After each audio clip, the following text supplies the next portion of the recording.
I'm going to turn my headphones off because I'm hearing echo. Welcome to the live stream.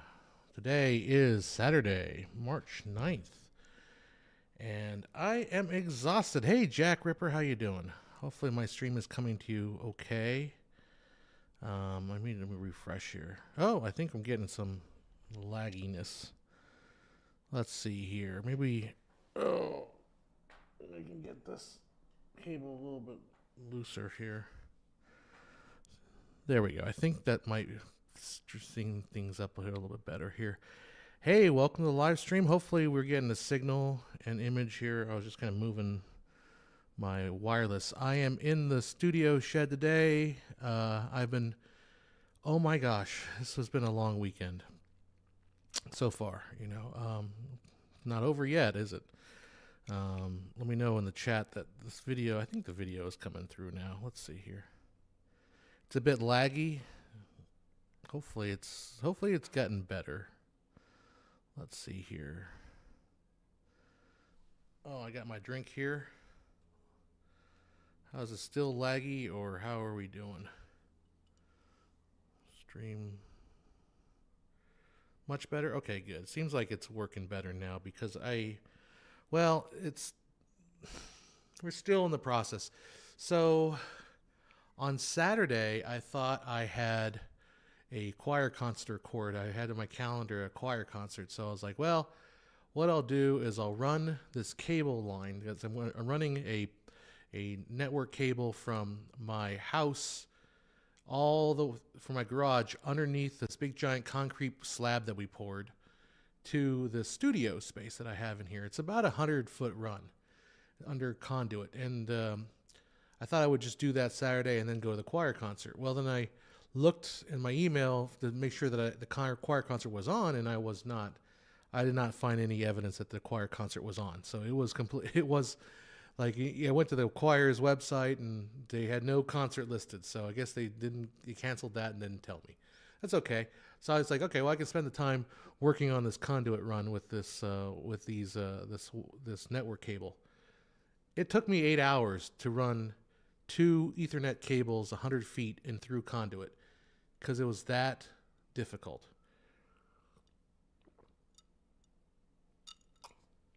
I mean, it was insanely difficult.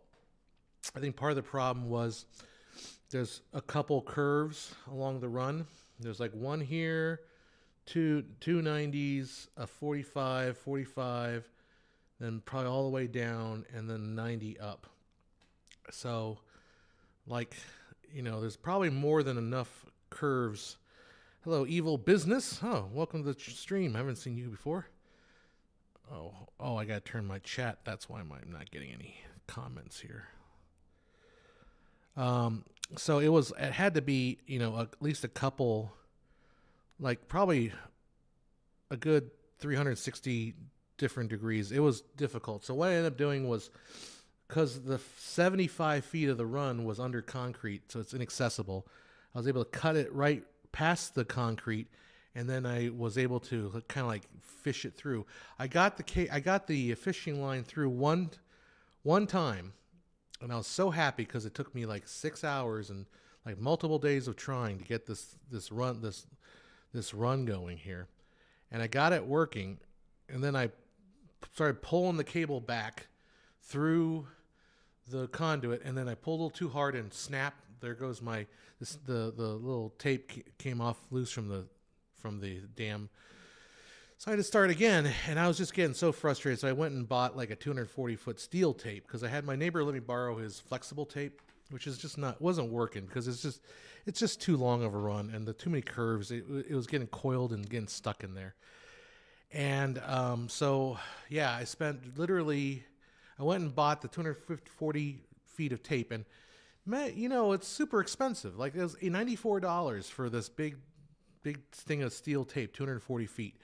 And I got it running, and then it had the same problem. Every time I try to do this run, it would get snagged like about 3/4 of the way through.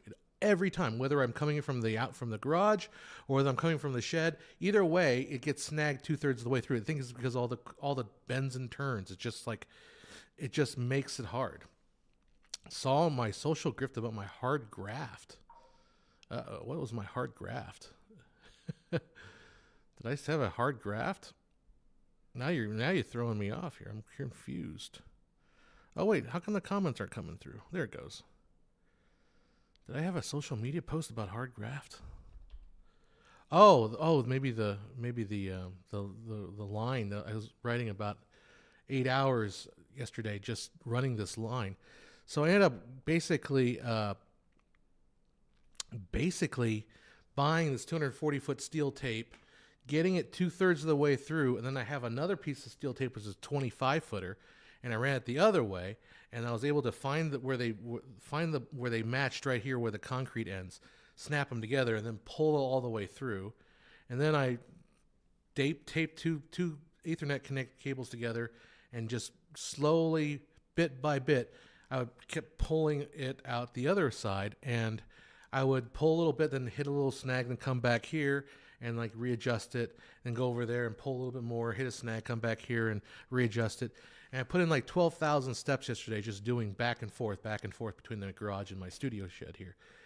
And I finally did it after 8 hours of just exhausting freaking work. And then I went ahead and I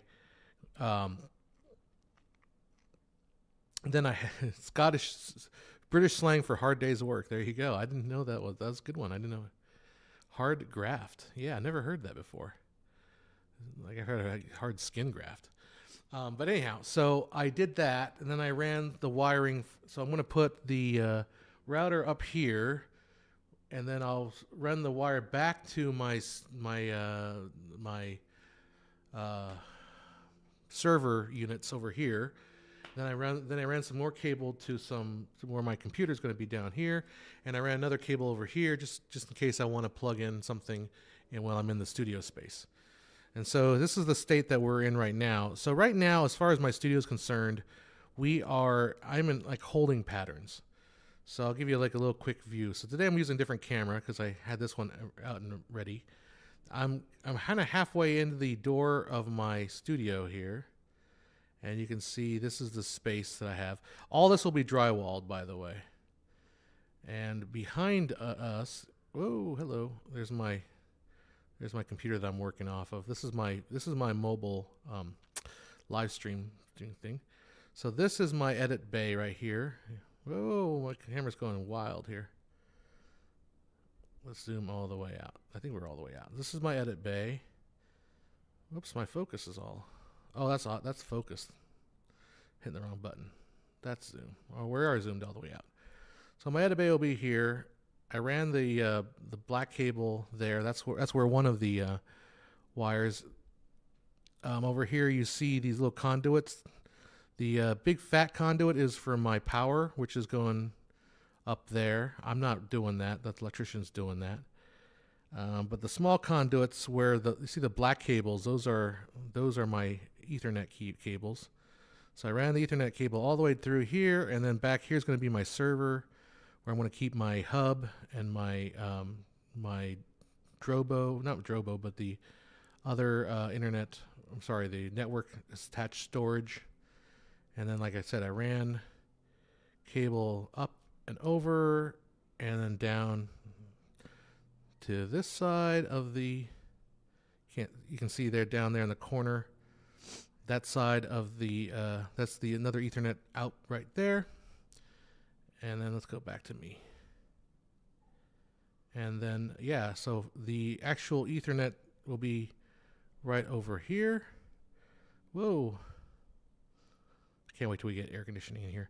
So they'll be up above the door. Here is where I'm going to keep the internet router, my Google Wi-Fi router. So I have two cables, one coming from the ONT that's in my garage, and then one going back to the ONT in case I need to send a signal back, which is my plan.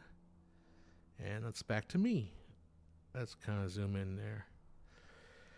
So, as far as the rest of the place is concerned, I am. They have put the lath on, which is the black covering that goes on the outside, and then they attached mesh to it. So it will be stuccoed here in the next I don't know, a week or so. We're in a touch and go situation where it's like every step of the process at this point requires inspection. So it's like, do this inspection, do this inspection, do this inspection, do this inspection. So it's like slowly going. This week we had a lot of rain. In fact, it was so freaking cold. I know, like California, it's California cold, which means 41 degrees Fahrenheit, freedom temperature. So it was very cold this week. Um, so luckily now the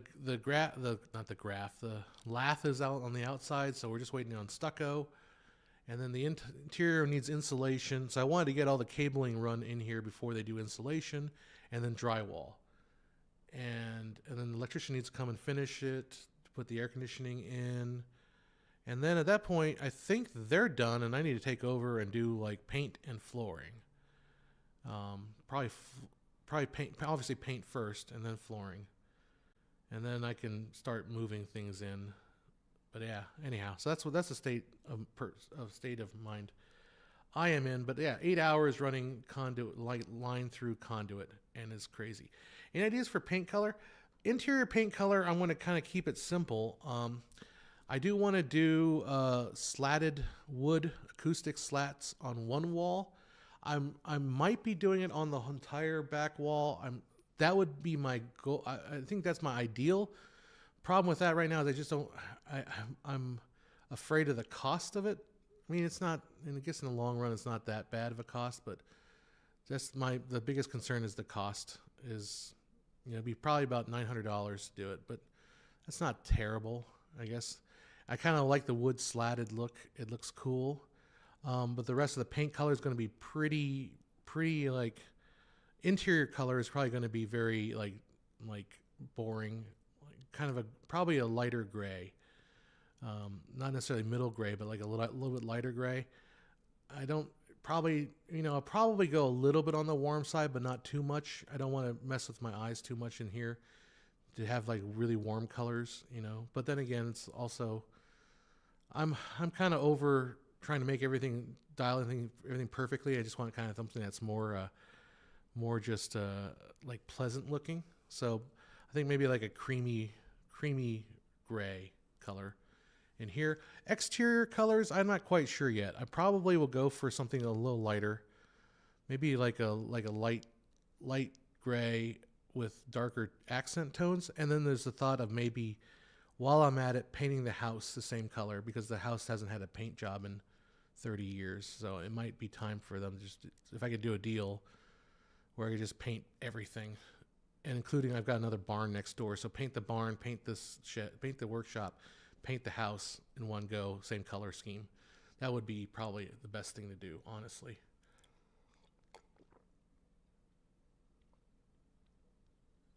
Oh, thank you. That was good. I brought myself a big glass. Use some type of flooring for the cladding. It will probably be cheaper. So the flooring, I know I'm definitely going to do a carpet in this edit studio for two reasons. A, for sound. The wood slatting has acoustic properties, so it's nice because it's, you want that sound. I don't want echo in here because I'm going to definitely be doing rehearsals in here. I want to be playing music in here. So I want this to be a good like acoustic space. But the flooring for the edit studio, definitely want carpet to reduce echoes. You can probably hear the echo in here right now because everything is just concrete flooring. Carpet, but I also want carpet because then my chairs won't slide around so much. So I have hardwood floors in my temporary office right now upstairs. They're not hardwood, they're luxury vinyl paneling, LVP. And so like when I sit down, I just slide across the room. It's kind of annoying. So I definitely want some sort of carpet. My neighbor was suggesting carpet tiles might be better because that way I can always take them out if I need to. So short commercial grade carpet. But the floor on itself out here, I definitely want some sort of like a floor, like a wood equivalent. Maybe not necessarily like LVP. Maybe something like a wood composite, engineered wood or something like that. I mean, I think I'd be willing to spend a little bit more money on just making things a little nicer in here because this is going to be my space that I'm going to be living and dying in for the next God knows how long. This is going to be a very important space. So definitely want to go ahead and spend some money on it. I'm just not convinced I want to do like the thing about the slats is I've got 16 feet of slat of wall here, and I'm not entirely sure like if I want to spend the money and just do it. I mean, I could. Honestly, I probably just should. It wouldn't be too bad. I can get it on Amazon for about $150 for like a 2-piece or 2 feet's worth. Ends up being about $800 to do all the feet. But yeah, and then I have to build some shelving for the stereo room here, so it's all going to be a lot. Are you going to be using a wheeled dolly in there? Might be something to consider using wood on the floor. Yeah. Yeah, it's going to be wheeled stuff in here, But I also just want like a wood floor, like a hard floor. Like I don't want a carpet floor on here, obviously, for not the studio space at least. In the edit bay, yeah, but not in the studio space. But a wheeled dolly, yeah, I mean this particular thing that I'm on right now, this editing studio, this little anvil case is a wheeled device. Let's see. This is my, I call it Big Bertha, which is my editing anvil case. You can't see it because you're seeing the bottom of the thing. Get back to me. Whoa, where are we going? It's crazy. It's insanity.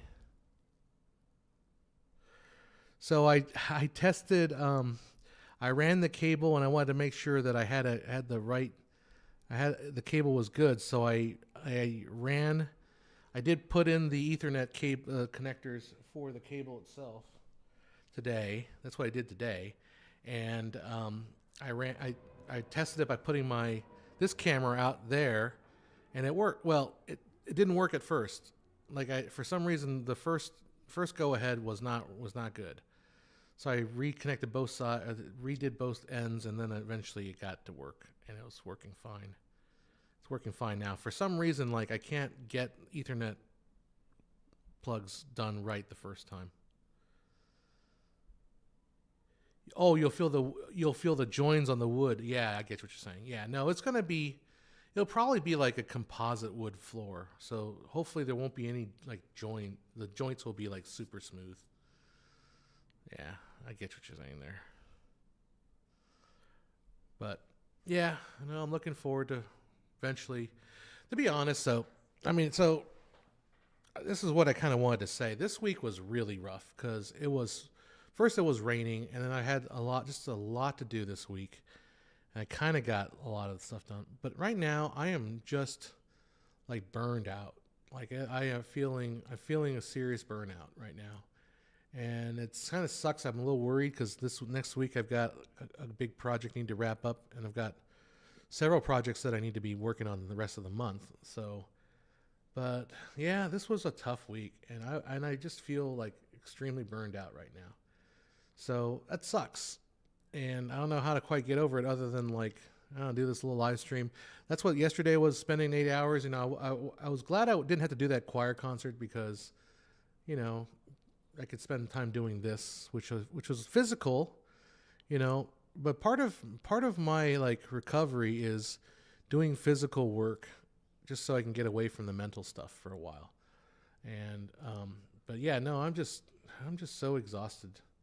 But I think I overdid it a little bit yesterday because there was a lot. I did a lot with that work, with trying to get that cable run. Because it was not easy, and it was a lot of bending over, and I'm not short. I'm 6 foot tall, and so the good news is, the positive side of all of this is I'm losing weight quickly. I am definitely losing weight, and so that's why I keep wanting to do physical work, because I was make sure I can continue losing that weight,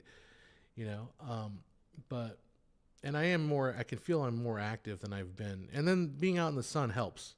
It helps your mood because you just soak up that vitamin D, and you feel better. But yeah, other than that, yesterday was rough. But anyhow, I feel burned out.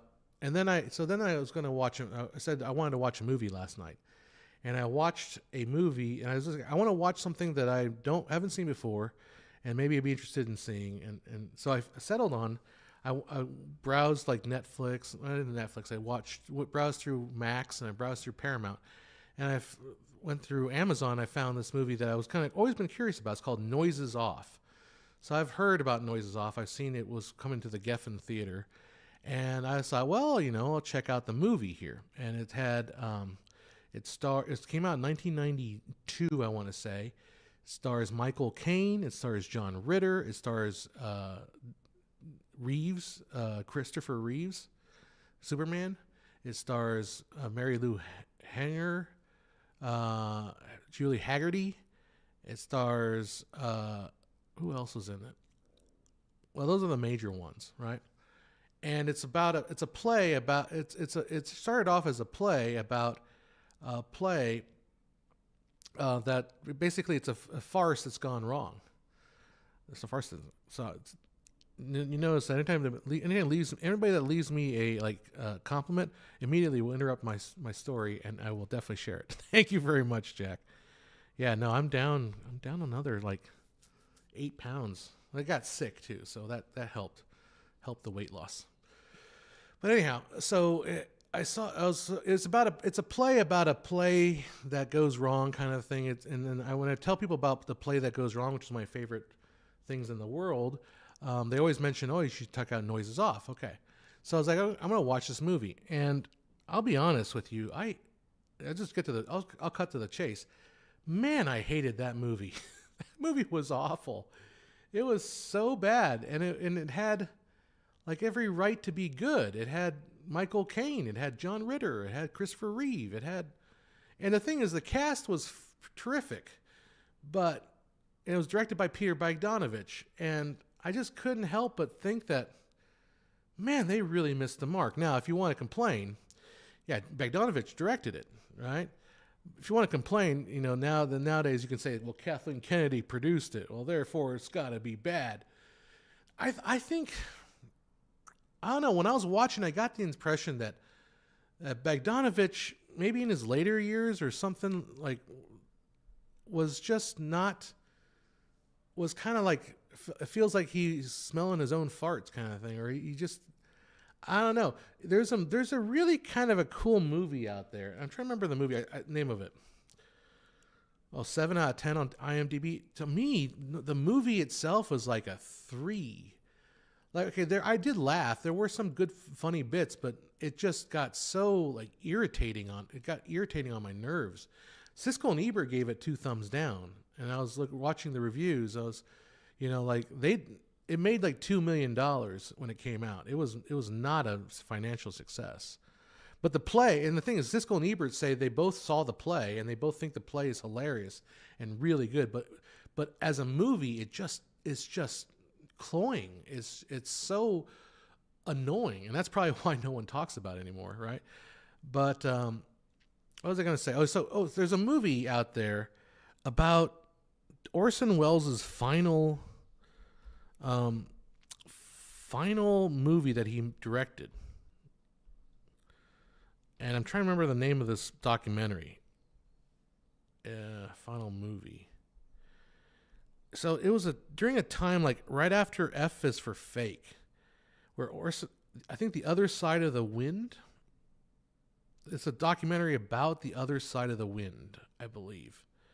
And so Peter Bogdanovich and Orson Welles were really buddies for a while, but then there was something that happened where Orson Welles kind of stopped being really friendly with Peter Bogdanovich. He's kind of gave him a cold shoulder, right? It's this weird time, and I get this impression that maybe Orson Welles kind of thought Peter Bogdanovich is his ego was getting too inflated or something. I don't know.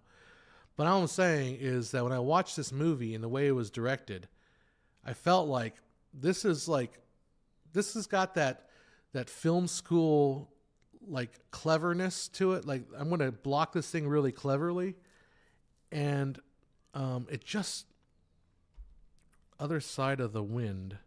I'm trying to find the name of this. Other Side. And so it's really weird because I've been watching a lot of bad movies, and I always get something out of the bad movies. But man, the this movie I could not take. Like I started like there it's essentially three acts, and the second act is basically a pantomime, and it's completely done almost silent, like a silent film, because there's so much going on. But I think what happens is if you saw this live, because it's a pantomime with like 10 different cast members, and they all have different things they're doing, and they're all like, and this one guy's a drunk who Helm Delholt Delmont something or another is the guy that played Brody in Indiana Jones. He plays a drunkard, and he's trying to get this whiskey bottle, and everyone's kind of moving around, and then there's lover spats, so there's people throwing stuff. Carol Burnett's also in it. Another name I forgot. And it's just this zany, like, screwball style, like, comedy. And the thing is, if you saw it on the stage, it probably would work because it's all happening at once. But when you watch it done with like excessive camera movements and precise, like the camera pans this way, and then you see this movement, and the camera goes this way, and then the camera dollies this way and trucks up, and everything just is so overly produced that it just feels like performative. I mean, obviously it's performative, but it feels like it's not natural. It just feels just cloyingly annoying. Like I couldn't take it. Like after like 15 minutes, I was looking at my phone. I'm like, all right, let's see what other people are saying about this movie. Right? It's so hard to watch. And I ended up just kind of like just losing it. I think Other Side of the Wind is the name of the movie. So there's a documentary called The Other Side of the Wind, and it's fascinating. I don't know if it's good, but it's fascinating. It's The Other Side of the Wind. There's a documentary. They come out with 2018, I think. Yeah, Other Side of the Wind, drama, satire. But it's all about this weird movie that Orson Welles was making later in his life. And I watched it, and it was so crazy. It's like utterly insane. So, anyhow. What are you guys saying? I recently saw Orson Welles on a YT series of champagne adverts where he was drunk as a skunk.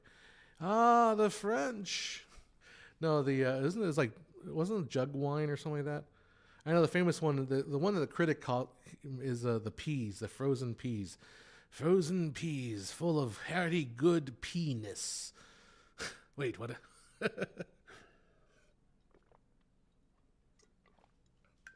Oh, the French. Anyhow.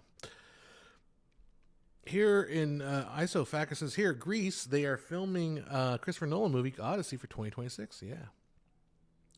Yeah, you're talking about Peter Bogdanovich and his ego? I think what it was is like the Last Picture Show just made him like the darling, like the self-proclaimed like successor to Orson Welles, and then he's hanging out with Orson Welles all the time. So I think he gets this like, impression that he's like this auteur, landmark filmmaker.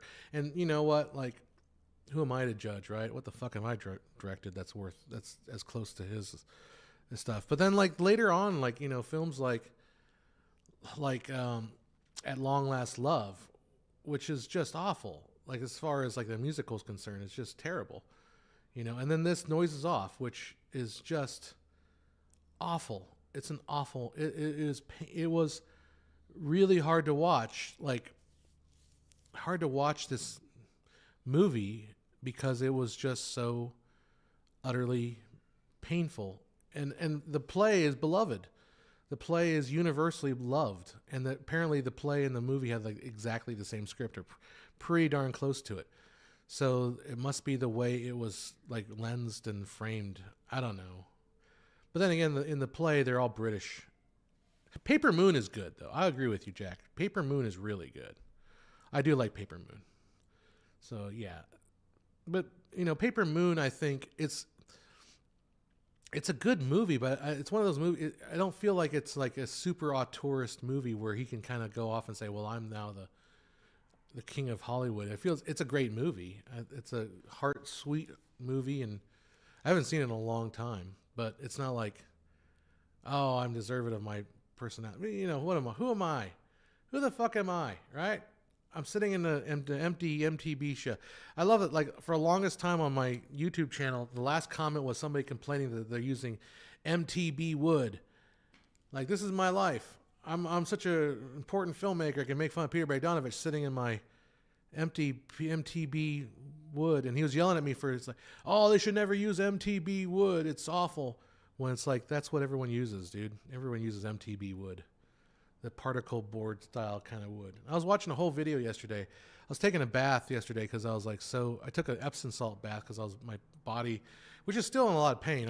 I think I'm gonna go to the gym right after this and sit in the jacuzzi for like a good half an hour. But I was watching a video about all the different types of lumber that's out there, and they talk about this kind of wood. This is MTB wood back here, and man, this commenter was so angry that they're using MTB wood because first of all, MTB wood is not meant to hold up to the elements. MTB wood has got a lot of shear force, shear resistance. So it's often used in construction to wrap around the outsides of buildings because the way the wood is fabricated, it's pieces of timber, chunks of wood glued together, so they don't shear. Okay, that's the strength.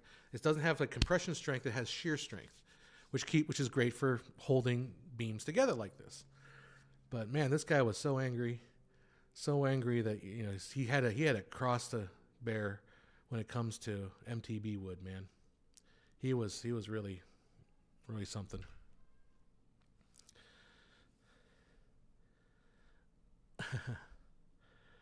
Jack says, from things I've read, Sheets been a pompous a-hole even before he hit it big. Oh, well, maybe that's true. Maybe he always was. So one time in Temecula, and where I live here, the Temecula Film Festival used to be a big thing. In fact, it was always on the list of like the movie makers' top 10 small film festivals, right? Temecula was always on here. And so I knew a gal she was kind of crazy. She was not. She was probably certifiably insane. Like the stories I could tell about this gal, insane. All right, in a very weird way. But anyhow, so one of the people they showed at Long Last Love, and they actually got Peter Bogdanovich and what's the gal's name? Sybil Shepherd, to come to Temecula and do like a little Q&A. And so my friend who was this gal was she's kind of worked her way into the festival and tried to get her foot in the door. She was a big social climber, like totally like didn't really have skills to do anything, but she could like work her way into doing something for somebody. So anyhow, so she's like, let's sneak into the Peter Bogdanovich thing. So like, okay, so me, her, and a couple other friends of ours, we snuck in. We didn't watch the movie. We skipped the movie, and the movie was over. We snuck in, sat down, and watched Peter Bogdanovich and Sybil Shepherd give a little Q&A. And my God, it was like it was like the audience. Some of the audience members, they brought knee pads, if you know what I mean. They brought knee pads and a fresh pair of lipstick. If you get my drift. I don't know. I've never said that before in my life. I don't know is that a thing to say, right? I brought knee pads and some fresh lipstick and maybe some mouthwash for afterward, because I came here to just, you know what I mean. Anyhow, so yeah, one guy was like, it's really brilliant how you did this. Like, what were you think? Like, what was your inspiration for that title sequence? It was really something of a masterpiece, really. It's like, oh my God. And I think I ended up watching part of the film later because I was like curious to see, what's this movie about? And I watched like 5 minutes and I was like, nope, not watching this anymore. Oh, so that was about the time when Les Miserables came out, and then Les Miserables made a big deal about like, we're doing singing live. We're going to sing live. And it was just a train wreck. Now, like in movies like Wicked, they sang live, but that's because he got people that could sing. Like, that's, and then they don't make a big deal like, well, we're only going to sing live. I don't know. Maybe they sung live and then they dubbed it over, and maybe they had, they could do a lot of stuff these days. But 19 whatever 70s when they made that Long Last Love and it was sung live and it was atrocious. So, all right. How you doing? Big shout out to you. Get yours. Get yours. Didn't he cheat on Polly Platt with Sybil Shepherd? I don't know Bogdanovich's backstory. I should probably know these things, but I don't. So, yeah, if you want to, I don't know. I don't know if you guys, if your mileage might be different, but I definitely don't recommend watching Noises Off. I think that was terrible. Don't recommend it. Not good. Not good. So, that's my take. I don't know. I do want to see Flow. If our friend from Brazil ever shows up here, he'll tell me, you got to see Flow. It looked good. I want to check it out. I obviously want to see Anora because it won the Oscar. Why not? Sean Baker. I don't know Sean Baker's stuff too well, so it would be worth a shot to see it. Why not?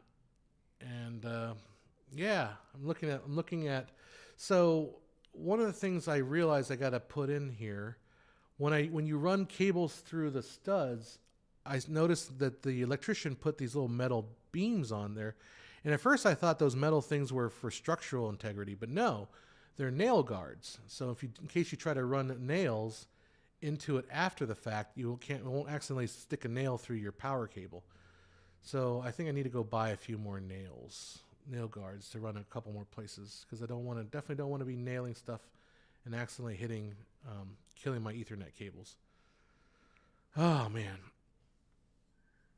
Have you ever thoughts like we fill our head with mostly useless garbage?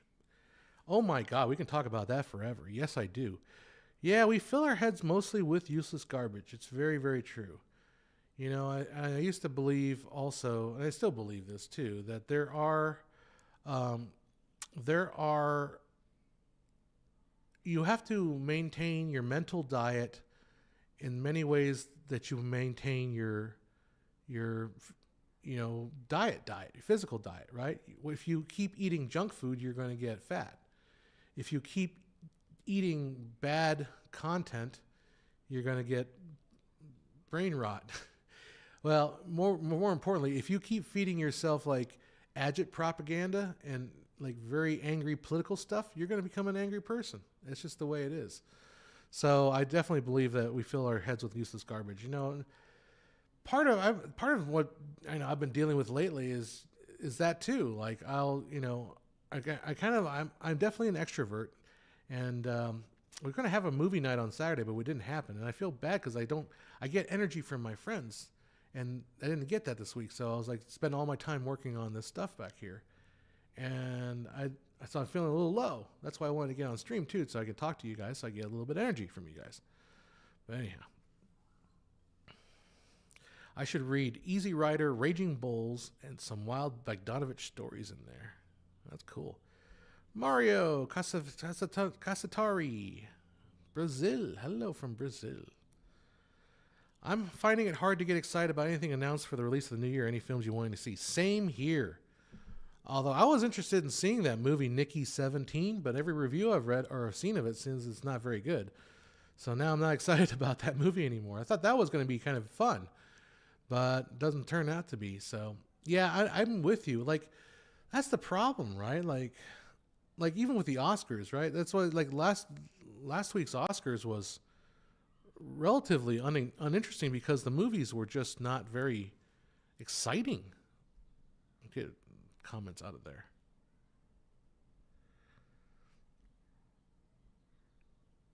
Yeah, Bullet says, humans are social creatures regardless of introvert, extrovert preferences. We are all influenced by the people around us. I agree with you. And I think there is a little bit of extent of how true extroversion and introversion is. My ex she considered herself an introvert. But I would also argue that, well, you're an introvert because you spend your day around people. So, to say you need to recharge, you need to get away from people, might also because you spend all your day around people and you don't have energy for. But whereas I spend all my day alone, so I need people to re-energize myself because I need that's not what I deal with all day long. So same can be said with the stuff you consume. Absolutely. PTA's new film comes out this year. Oh, that's cool. I wonder what's going to be. Let's find out. Let's look it up real quick. Paul Thomas Anderson. Although to be fair, I haven't watched his latest movies. I didn't see Licorice Pizza. I didn't see Inherent Vice. I did see Phantom Thread, which I thought was okay. What's his latest movie?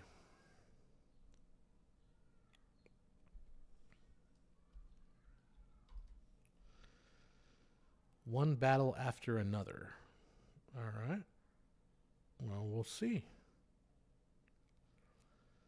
That might be fun. All right. What is your saying here? Conan killed it. I think he did pretty good. It's definitely a callback to old Conan, like the classic days of Conan.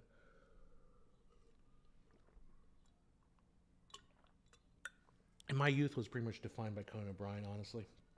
Like I grew up in the late '90s, so like I when I was a, I think this happens to everybody everybody that grows up during the era of television, during the era of broadcast television, was when you're a teenager, you get into late night comedy shows. And well, I take that back. Not everybody.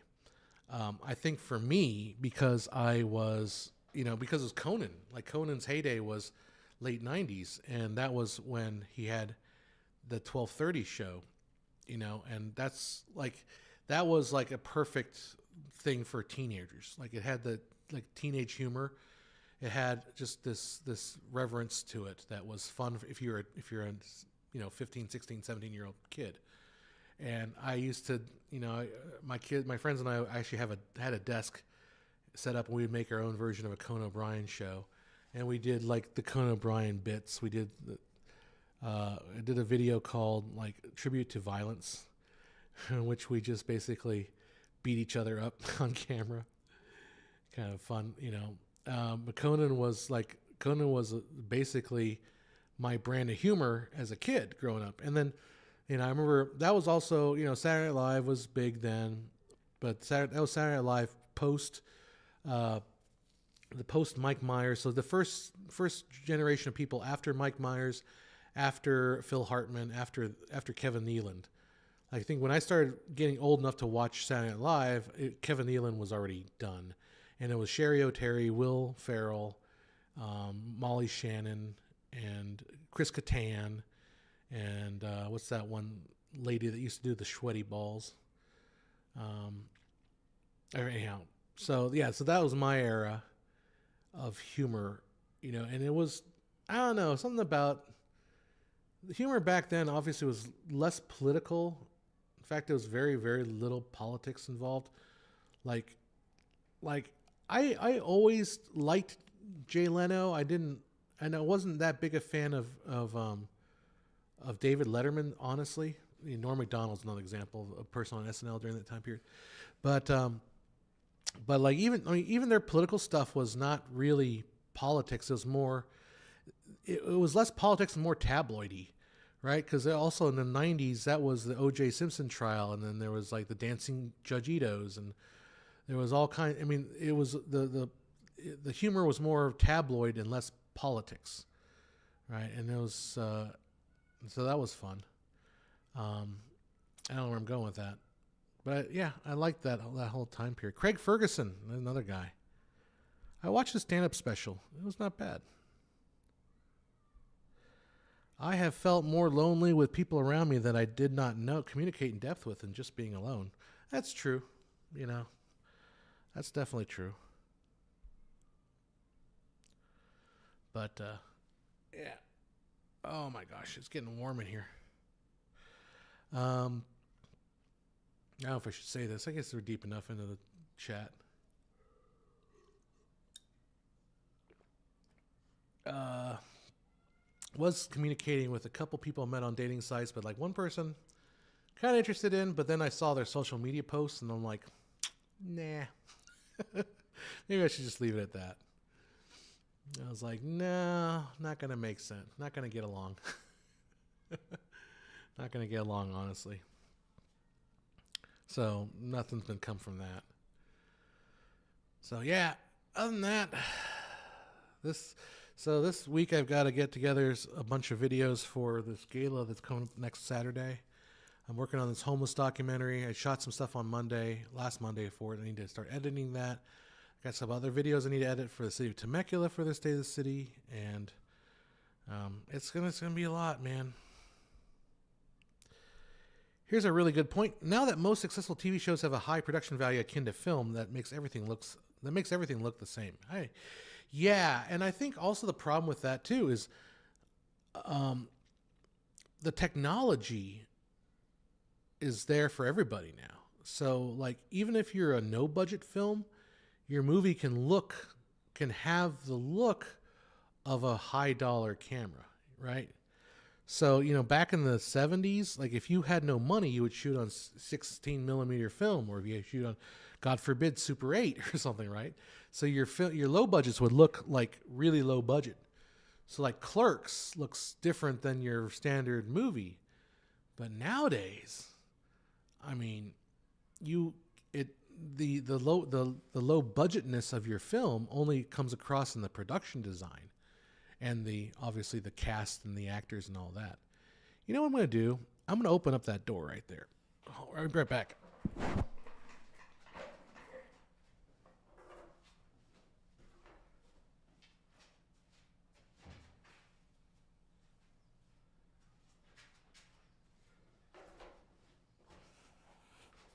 Okay, cool. I just wanted to do that so I can get a little fresh air in here.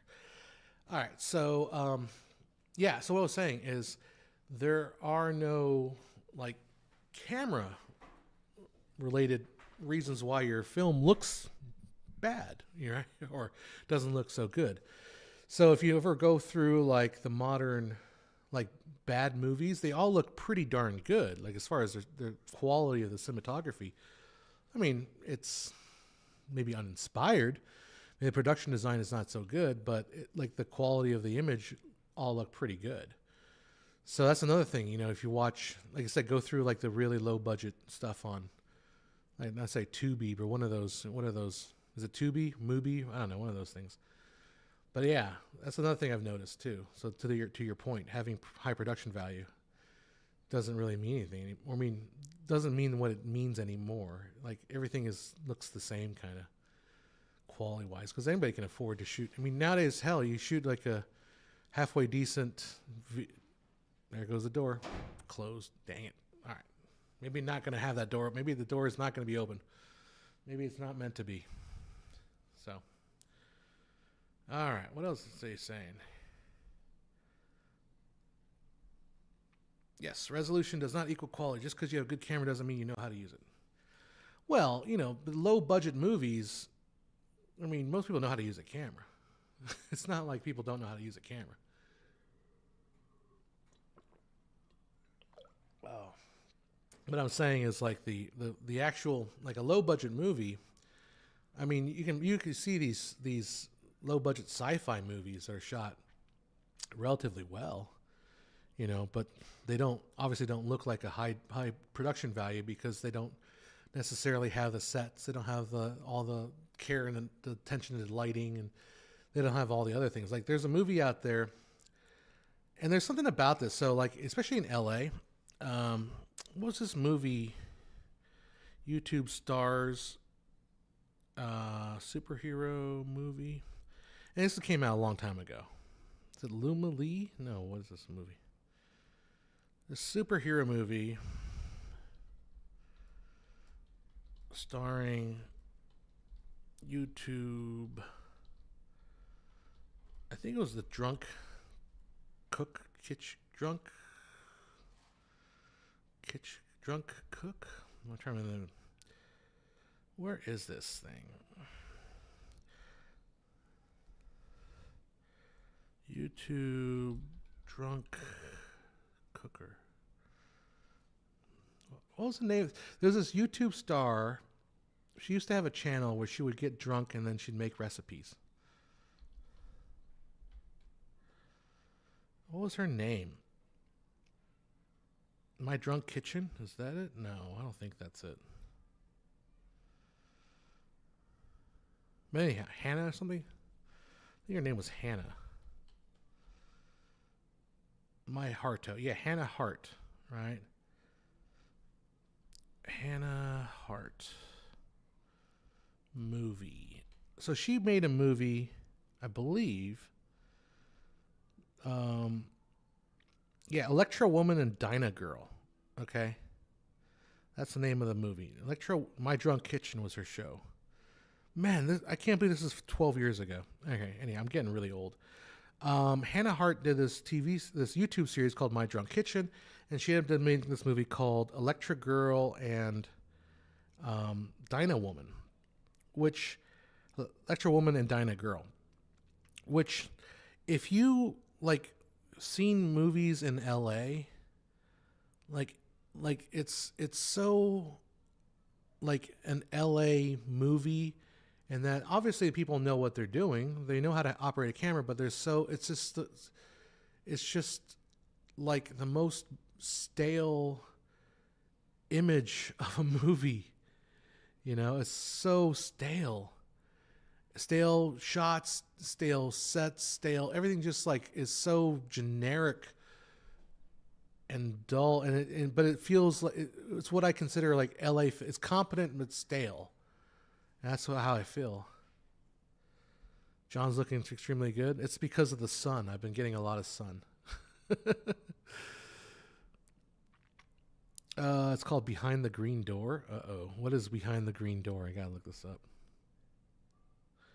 Gotta look it up. Wanna look up Behind the Green Door. I'm not doing a good job highlighting that with my fingers. Pornographic film, while considered a classic picture, one of the films that ushered in the golden age of porn. It's featuring Marilyn Chambers, who became mainstream celebrity. It's one of the first hardcore films released widely in the United States. Feature-length directorial debut of the Mitchell Brothers. Behind the Green Door is adapted from an anonymous short story by the same title, which is circulates to mean numerous carbon copies. The story's title refers to the hit song Green Door, whose lyrics describe being denied entry to a rauncous nightclub with a green door. Though she plays the central character, Chambers does not have a single word of dialogue. The film is possibly the first feature-length American heterosexual hardcore fantasy to feature and include interracial sex scene. There's a bit of movie trivia for you. There you go. Now you know, in case you need to go to a movie night trivia and someone says, what's the thing that set off the American porno golden age of porn? It's Behind the Green Door.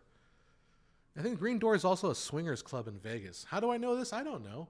Is this just general knowledge? Of course, yeah. It's just general knowledge. Everyone knows that. It's a Red Rooster. It's like Red Rooster. It's the Green Door. It's, you hear these things. Not that I've ever been. You just hear. No, I haven't actually been. I've heard. I just go through the internet. I read. There you go. Jack Ripper says, yeah, the room looks decent. Awful production design, though. Exactly. That's what I mean. Like, everything kind of looks decent now. It just looks decent. It's fine. It's fine.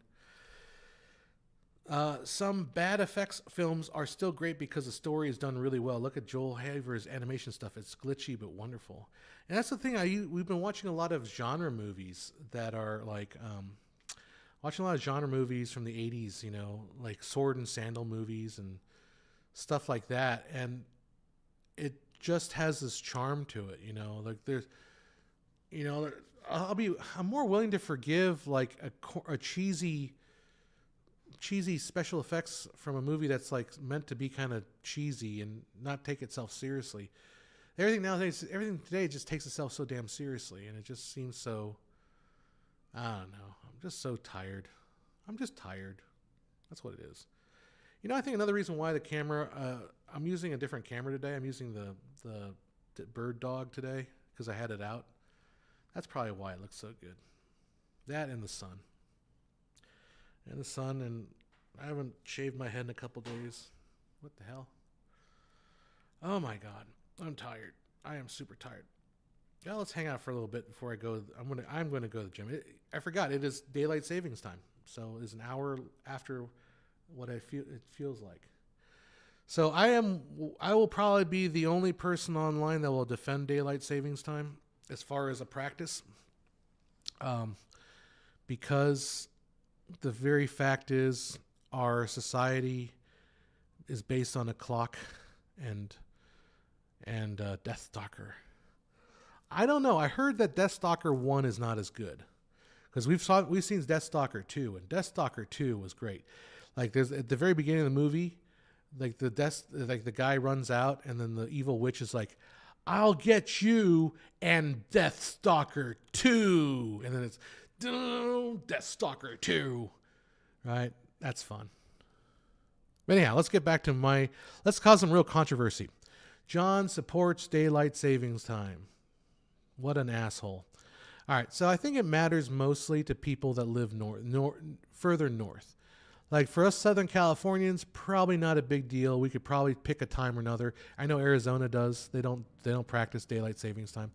But I think if you live in like Chicago or New York, it becomes a problem because the swings between the daylight and between the length of day and the length of night during the summer and the winter solstices is a lot more extreme. And I think if we kept one or the other, you'd either have to deal with like the sun coming up at 4 a.m. in the morning, or you have to deal with like going to work at 7 a.m. and it's still dark out. So I feel like there's no way of getting around daylight savings time. It's just for all its intents, all its all its problems. Like it is definitely better than the alternative, even though it does kind of suck. Anyhow, that's my thought on that. Watched Wishmaster for the first time. Really great horror. Wishmaster. Yeah, Deathstalker 2 is... So the funny thing about Deathstalker 2 is that I think it was shot in Argentina because it was cheaper to shoot in Argentina. So like a lot of these movies are often shot, in whatever country, and they don't speak any English. So everything's dubbed over. I mean, that's a practice that's very well known, like in Italian cinema. Like all the like they didn't bother recording sound, right? For like all like those what do you call those Man Without a Name movies, those Sergio Leone movies, where they just have actors that are from Spain, from Italy, from France, from Germany. They all come together and they all speak their own languages. And this is stories like the Clint Eastwood would tell, like they would all deliver the lines in their own language. It didn't make any sense, but they just dub everything later. I think the Chinese tend to do that too. Like I know, I mean, I don't know for sure. I don't know. I don't have it on good. But the problem is in China, there are like so many different dialects. And it's not like Chinese dialects are like American, accents. Like a northerner could kind of understand most southern speak. Like southern drawl is a certain kind of sound, like, it just sounds real drawn out. But no, Chinese dialects are like almost practically different languages. So it makes it really hard to release a movie in China because how do you make something that fits all these different dialects? You have to like dub them over. So like all Chinese movies, like I remember Chinese television, all Chinese television has subtitles. All of it, like burned in. They don't release stuff without burned in captions like in television. And so I think all movies, Chinese movies, have burned in captions too because they all can read the unified Mandarin, simplified Mandarin, but they can't all understand what they're saying. And I think that's also a practice in Chinese cinema to just not bother recording sound, just dub everything later because why not, right? Yeah, I always thought that was interesting. I don't have any like direct evidence of that other than just my experience with like Taiwanese and Chinese media. My mom used to watch that stuff, and it's constant. There's always some sort. Even like everything has subtitles burned in, not just like closed caption. Anyhow, the Dollars trilogy. I want to go back and watch some Dollars trilogy. So I was kind of thinking. So I've been playing around with this idea of doing like mobisodes. There's a way to create something that like actually makes short films and put them out there, you know. And I was kind of thinking about this thing that is popular in my town called Temecula Talk. And Temecula Talk is this basically housewives on Facebook complaining about stuff. And I think that'd be a great series of videos. And the first video would be a woman looking out her window going, "What is that siren for? Why is there a siren? I hear sirens. Is everything okay? Is everything okay? I hear sirens. They're coming. I hear sirens." Anyhow. Do you think that Gene Hackman deserves a movie? His death looks like a huge decline. I mean, Gene Hackman's awesome. He deserves all the movies. Hey, Nate, how you doing? Dropping by, say hi. Hope I'm well. I'm tired. I'm going to go sit in a jacuzzi. I always find it funny that Schwarzenegger's first film, Hercules in New York, was dubbed by Chinese English-speaking man. That's another movie I should put on my list. Hercules in New York. We watched the Lou Ferrigno version of Hercules. That was insane. And I really feel bad because, like, we don't feel bad, but like, I feel it's a missed opportunity for some Ray Harryhausen style animation in that movie, because they had like the Hydra, but the Hydra in the movie was some mechanical monster, and it was basically just a toy. And it was like, oh, this is so lame. Like, it could have at least had like some sort of stop animation, but no, it wasn't even like, it was a toy, but it wasn't even like stop motion animated toy. It was just like, and then Hercules like point his sword at it, and then like electric sparks would come, and it wasn't even moving. I mean, maybe they moved it, but like it was like, I don't know. That's the stuff I want to make, man. I don't know. I just want to make something. I'm so burned out though. Oh my God. Every week is like, I got to do a bunch of stuff and I can't get stuff done. And I gotta just, oh my God, I just want to just do stuff. Like I have these ideas for Filmmaker IQ videos even. Like I want to do. This is the space I'm going to do it in. But I got so much stuff I got to do, and because I got to pay for this crap. Oh, I'm tired.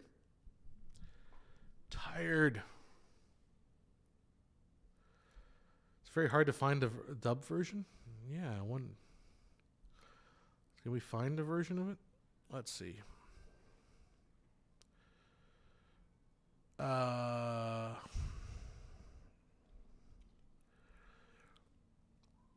I just had a trailer for that Dinah Girl and Electra Woman come up.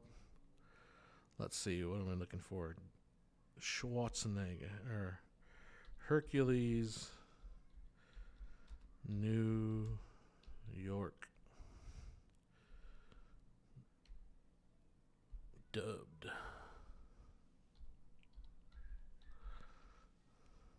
Oh, there's the original audio. Oh, you probably can't hear it.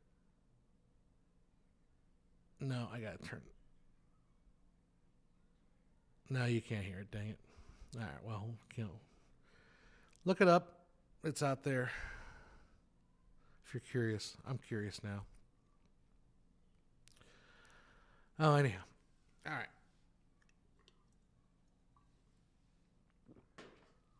Hang out a little bit more. I think at 4 o'clock I'm going to go sit in the jacuzzi. Because I'm getting done. My neighbor gave me some pork chops. I tell you, my refrigerator, I had a refrigerator in my garage. It died. It did. And I didn't realize it. I thought it was just unplugged for a while. And then like I plugged it back in and thought nothing of it. And I looked at, then I went in the garage a week later. I was like, what's that smell? It smells awful in here. And then, yep, there it goes. The fridge had died. And here's the thing. I lost a turkey that I had in there. It was pretty old, so I was like, okay, well, I lost the turkey. I lost the brisket that I had saving up, a frozen pizza, some mussels. I mean, it wasn't that much, but the biggest loss I had, and I don't know if I can financially recover from this, is I lost a dozen eggs. I don't know if I'll ever recover. That's a lot of money right there. Dozen eggs. Anyhow. Look, I mean, I went Costco maybe like 3 or 4 weeks ago. I bought like 40 eggs because I knew the eggs prices were going to be an issue. So I was like, I'm going to buy a bunch of eggs now. And then they still were an issue. So I was like, well, I'll just, I still have like 5 eggs left. I just kind of cut back on eggs a little bit. Was there a body in a plastic bag? Well, not in a full body. Pieces of it, Ziploc, air zip, or what do they call them? Vacuum sealing, baby. Totally different move now. Vacuum seal. Why the hell did they bring back Dexter? God, that was such a stupid idea. Anyhow, just make something new. I loved Dexter back in the day, but like I tried watching the new season of Dexter and I hated it. It was so terrible. I think I did a stream on that. I was like, oh God, they're trying to do like protesters. The first episode had like protesters, and there was like the worst written scene I've ever seen. It was so terrible. And then now they're doing like a Dexter prequel. It's like, okay, just stop it. Stop. Oh, you want to hear me rant? Let's hear me rant. So I did a student of the month, which I probably need to do tonight. Work on that tonight. It was an hour and a half long ceremony, which is generally on the lengthier side because there was a lot of students to get through. So maybe like an hour, 45 minutes and an hour, 50 minutes of this whole thing. Just, a lot of time to be sitting and listening to a presentation for an hour and 45 minutes. And then they're like, okay, so even though we're going long, I'm going to pass it on to our special guest today. And the special guest is going to say a few words. And then this guy gets up, and he's like this elected official. He's like some sort of city council member of Merino Valley or some nonsense. And he proceeds, after we've been sitting here for an hour and 45 minutes during celebrating student success, right? Student success. Here comes this guy, and he literally blabs on for 22 minutes. He gives a speech for 22 minutes about absolutely fuck all knows what the fuck are you talking about. He's talking about like, military. He's not an old guy. He's like maybe mid 50s. Not that old. But he's like, I joined the military and I did this and I met my wife and then we went this and then we were, and it had nothing to do with students at all. And I swear to God, I was so unbelievably pissed off that this guy would do this. And it felt like so disrespectful to be like on about whatever he was talking about for 22 minutes after everyone's sitting there everyone's sitting here in this room for an hour and 50 minutes. This guy goes on for 20 minutes. He makes Adrian Brody look short-winded. I mean, geez. And I was tempted to get up and like go to the light and just turn the light off on him. Because I was like, dude, shut up. Because the thing about it is like he takes up 20 minutes. There are still 2 speakers that have to talk after him. I was so angry. He wasn't even campaigning. Like it wasn't like, I vote for me or something like that. He wasn't even doing that. It was just, oh God, that was so rough. That was so rough. Almost as long as Trump's speech. I mean, it was a little shorter than Trump's speech. Trump's speech was a little long there. I am exploring the idea that the UK is still ruling the world. There you go. You know what makes the world go around? Money makes the world go around. Go around.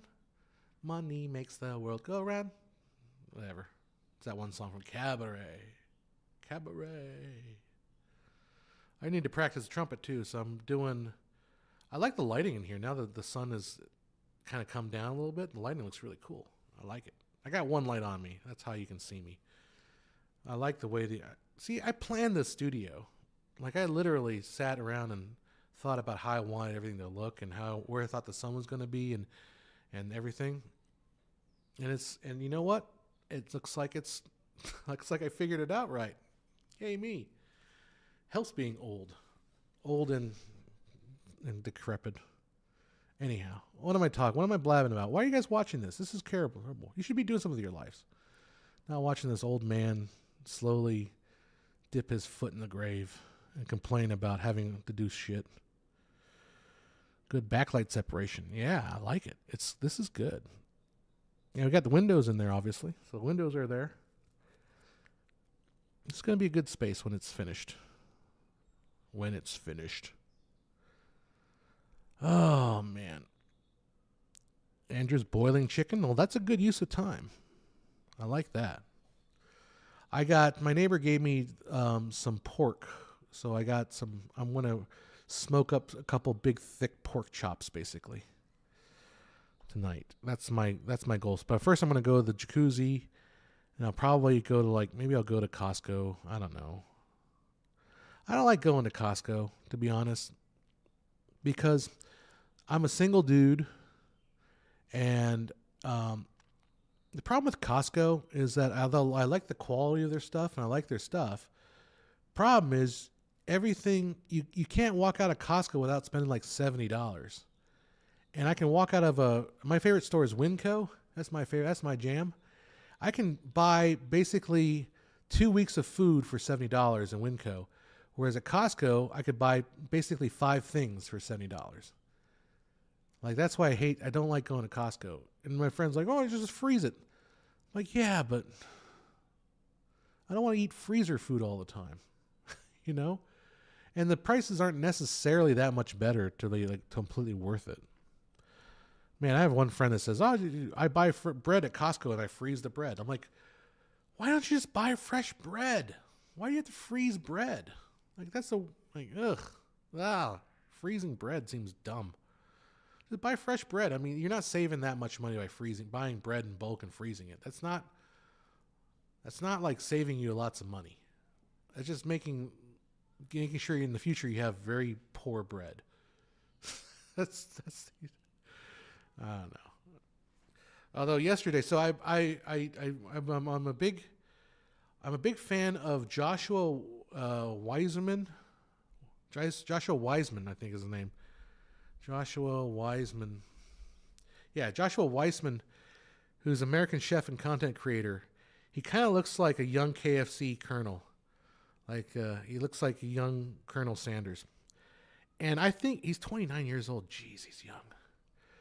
I think he's got a good eye, whoever his team has got a good eye for creating content on YouTube. Like, it's stuff that I would like to watch, and I don't feel disgusted by watching it.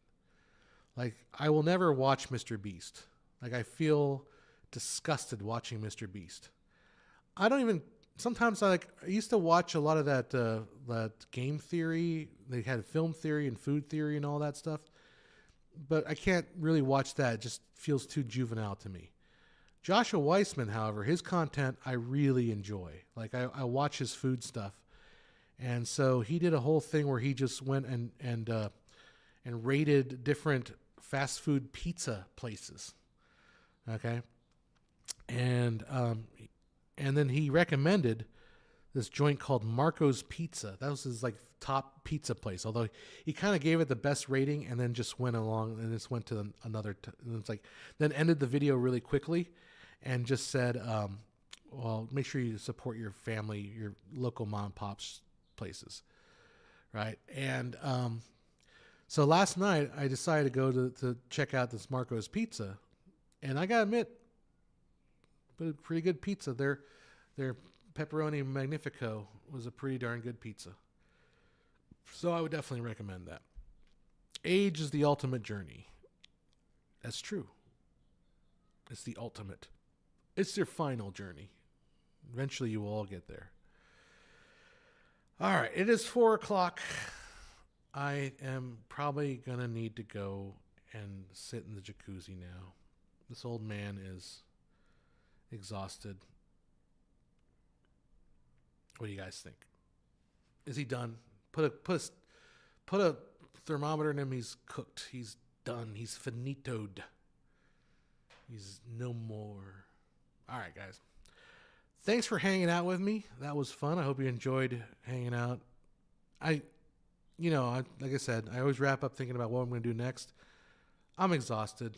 I can't think straight right now. I'm going to have to do some work tonight on some videos. I'll do some work tonight. I'll be in a chair and work on stuff. but I'm just so freaking tired. Anyhow, hopefully we get this thing all wrapped up here in the studio so I can do some Filmmaker IQ videos eventually. Read your comment here. Steve, 1989 MRE. He opened a 1943 rations pack and eats some of the contents. That's my YouTube. There you go. I also like this guy called Max Miller and Tasting History. I like him. So I watch a lot of food stuff on YouTube. I watch probably too much food stuff. I think I watch too much food stuff. It's food stuff, a little bit of politics. I'm trying to do less politics stuff, but definitely food stuff. I like Veritasium. Veritasium's really good. Food. I like some commentary channels, some movie channels. I do enjoy Film Threat. I like their stuff. Although they're very much like sitting in a corner in a house talking, which, like, to me kind of gets a little old. Just seeing videos about a guy in a corner of his house talking to the camera. Oh, wait. Shit. That's me. Christopher Gaines puts an image of a thermometer. Very good. All right, guys. On that note, temperatures are going to drop. So I will be off, and I will talk to you guys next week. Welcome to the Basement. I've never watched that. Maybe I should. Welcome to the Basement.